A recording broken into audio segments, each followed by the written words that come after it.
mga ka-MFAM, dahil lakwatsera ang mga person, nandito kami sa Bulaluhan sa Dasma.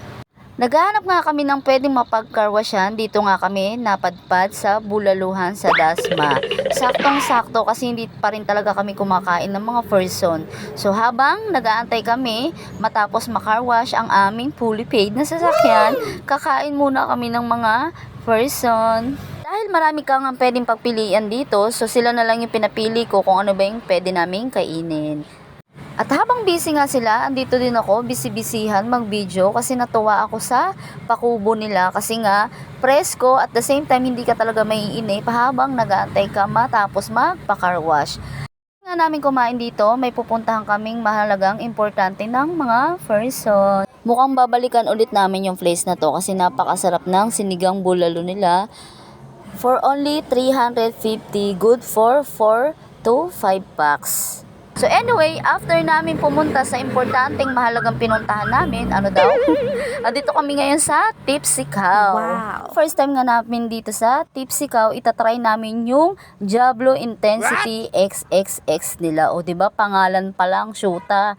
Parang alam ko na yung mangyayari. Yung Diablo Intensity XXX nila, nagkakahalaga lang po pala ng 899 pesos. Wow. Take note, may kasama na po siyang libreng pulutan. So, sulit na rin kasi ang ganda ng place, napakabait pa ng mga crew. Talagang ito yung talagang babalikan namin kasi napakababait ng mga crew nila. Talagang aasikasuhin ka.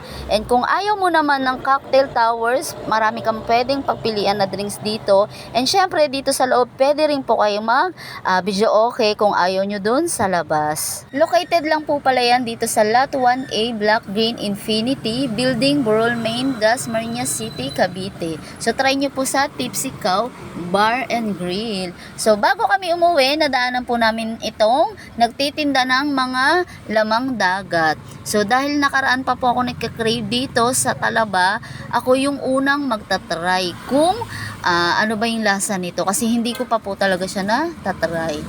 Ayan. Nagulat ako, ang sarap pala niya lalo na kapag nilagyan mo siya ng suka. Yun nga lang hindi kasi matapon ni nanay yung sili. Gusto ko kasi itry din yung sili. Grabe, nagulat ako, ang sarap pala niya. So syempre dahil natikman ko na siya, hindi ako papayag na hindi matikman ng mga person. So ipapatry ko din sa kanila. Shoota, diba? Grabe makahigop ng Talaba. Na-miss mo ba? Lang pala matitikman yan sa Naik, Cavite. Syempre, dahil natikman na ni person, titikman din ng pangalawang person. Hindi pa talaga nila natatry yan, kaya gustong-gusto kong makita yung reaction ng mga mukha nila once na natikman nila tong Talaba. O diba? Pak, puta yung uso. Pak, isa pa. O diba? Natutuwa ako sa mga reaction talaga nila.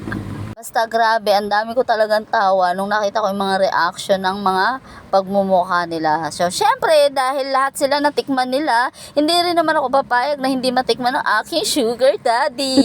Dahil ikaw ang pasimuno, kailangan, syempre, kumain ka din ng Talaba. Diba? Natawa pa nga ako dyan kasi yung reaction ni Jester.